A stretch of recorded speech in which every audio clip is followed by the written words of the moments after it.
Hard is a habit, but it doesn't have to be. In life, business, and relationships, there's one thing we're all looking for. It's time to change the conversation and change your results, maybe even change your life. It's time for Finding Easier. Here's your host, Chris Westfall. What could make your next pitch easier? Joining me today is someone who I have the utmost respect for. He is truly a master when it comes to pitches. Brant Pinvidic is the author of The 3-Minute Rule, and he has been fortunate enough to sell over 300 different vehicles in Hollywood. I'm talking about reality television shows like The Biggest Loser, Pawn Stars, Bar Rescue. These are just a few of the things that he has been a part of as a producer. And today he's gone through a bit of a reinvention. He's helping companies and organizations as a business coach to come up with new ways of looking at their branding and their messaging, harnessing the innovation that has made a huge impact in Hollywood and, quite frankly, all around the world, as well as for me in my career. Please welcome to the show my friend, the author of The 3-Minute Rule, Mr. Brant Pinvidic. Brant, how are you? Holy smokes. That's an intro right there. I'm taking that with me on the road. There we go. Thanks for being here, man. It's great to see you again. How are you doing? Listen, look at you in your fancy studio. I mean, you have got it dialed in, brother. I know. Good times. Well, if you're going to be on the show, I'm going to go all in. What's been the source of your success in pitching your ideas? Well, it's twofold, and it really fits into what you've been really working on, Chris, lately that I'm such a fan of. First thing is simplicity, and the second thing is confidence. And you can't really have the two, you can't have one without the other is what I'm finding. And for me, the simplicity of the idea, it came to me, more than a decade ago. I was in the lobby of CBS pitching a TV show. I was waiting in the lobby for my turn to go into the pitch room with the head of the network, and out walks Simon Cowell out of the pitch room. And, he's a massive producer. And even back then I was still as much of a peon. It was nice. We were saying hi, and I just remember this feeling of dread, like, oh, I can't believe I got to go in and pitch after him. This sucks. And then as we're chatting, he's kind of looking over my shoulder and sort of nodding, and I turn around and it's Mark Burnett. And he was going in the room after me. And so here I am wedged between these two mega stars of pitching and presenting and making TV shows. And I just got this sort of overwhelming layer of panic. And I was just like, what am I going to talk to the president of this network about? He doesn't want to hear any of my stories or an elaboration of why I think this idea is so exceptional and all the elements. That's not what he wants. And so we're being ushered into the room, and I was just like, I got to get out of here. I just got to get this over with. So I was like, I just got to tell him what it is and how the show works and why I think it's a good show for CBS, how we're going to produce it, and get out. And then I literally did it. We were in and out of that pitch meeting in like 11 minutes total, which was, not the normal way to do things, right? And my agent was like, wow, that was amazing. And I was like, what are you talking about? I did nothing. So he said, you got to do that pitch again just like that at NBC. So I went and did the same thing at NBC. I walked in. I was like, hey, how's it going?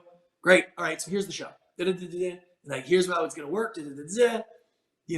Here's how we're going to produce it, and then a little bit of the nuance, and here's what's going to cost. We're out of here.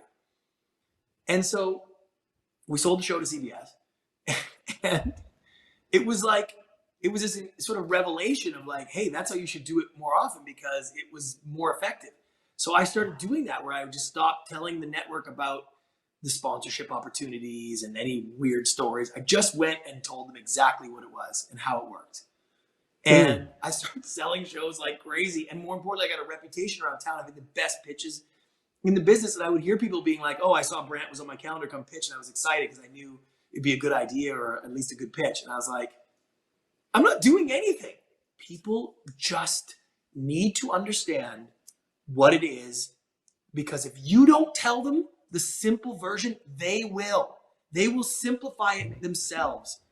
One of the things that I've found is people gravitate towards complexity because they think that a pitch has to be, or a message has to be, or our brand has to be. There's like obligations built into it. And so we need to, we need a $12 word in there, or we need to say synergy at some point, or some other sort of, verbal fertilizer, let's say it. I clean that up a little bit. You know what I'm saying, though. It's stuff it's gobbledygook because they have these obligations. And one of the things that I think has been really powerful in my work is, and I'm curious if this is true for you too, is just some detachment and sort of another set of eyes and ears to help find that simplicity. Do you find that that's true for you? Well, 100%. And it's interesting because when I work with a new client, like I can see their elements in about 10 seconds. So that if you only had one sentence if you had to tweet out your entire business in one tweet of what you do, like that's a really difficult exercise. But again, it makes everything else in your life easier.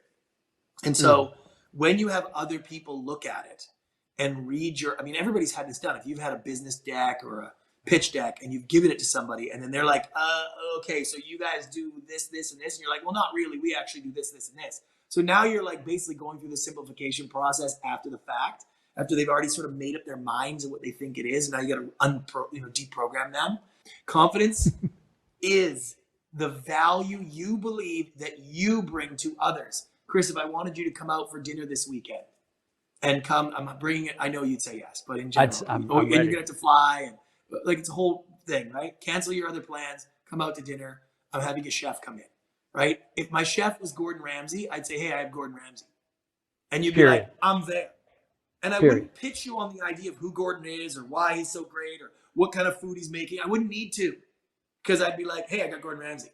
That's the way I would convey that, right? And if it was my brother-in-law who's an ex-convict who doesn't cook and is demanding an audience because he's going to try out a new career, I'd have to pitch that a little bit more words. Yeah. It'd be a little bit harder to convince you, and you'd get a sense that I was selling you on the idea, and you'd be like, okay, is there something else going on? Like, you just naturally know that, right? And so you and your pitch is somewhere between my convict ex-brother-in-law and my ex-convict brother-in-law and Gordon Ramsay. And the more words you use and the more you pitch it and the more you try to sell it, that's what you're telling the audience where you fit on that scale. You can literally tell your audience that what you're selling is a ex-convict brother-in-law. And what you want to try to convey is, I have Gordon.